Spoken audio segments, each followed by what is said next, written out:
साखी की है तो उन गुस्ताखों के सफीर को पाकिस्तान से दफा किया जाए, लेकिन पाकिस्तानी हुकूमत ने बजाय सफीर निकालने के तहरीक लब्बैक या रसूलुल्लाह के लोगों पर गोलियां बरसाई।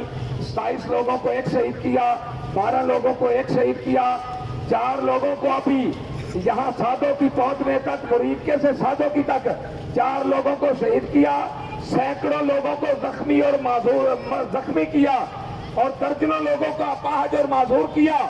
तो मैं ये कहना चाहता हूं कि पाकिस्तान की आवाम अब सड़कों पे आ जाए।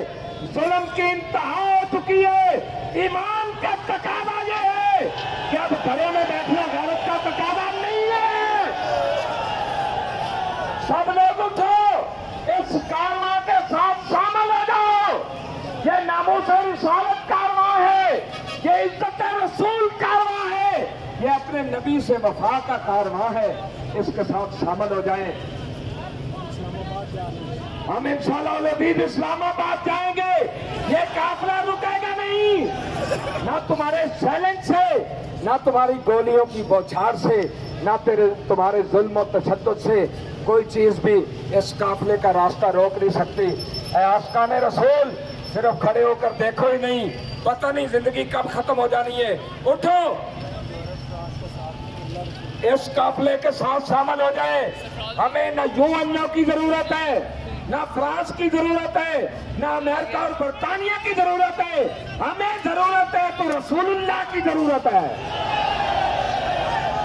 हमें जरूरत है तो अपने आका करीम की निगाह करम की जरूरत है।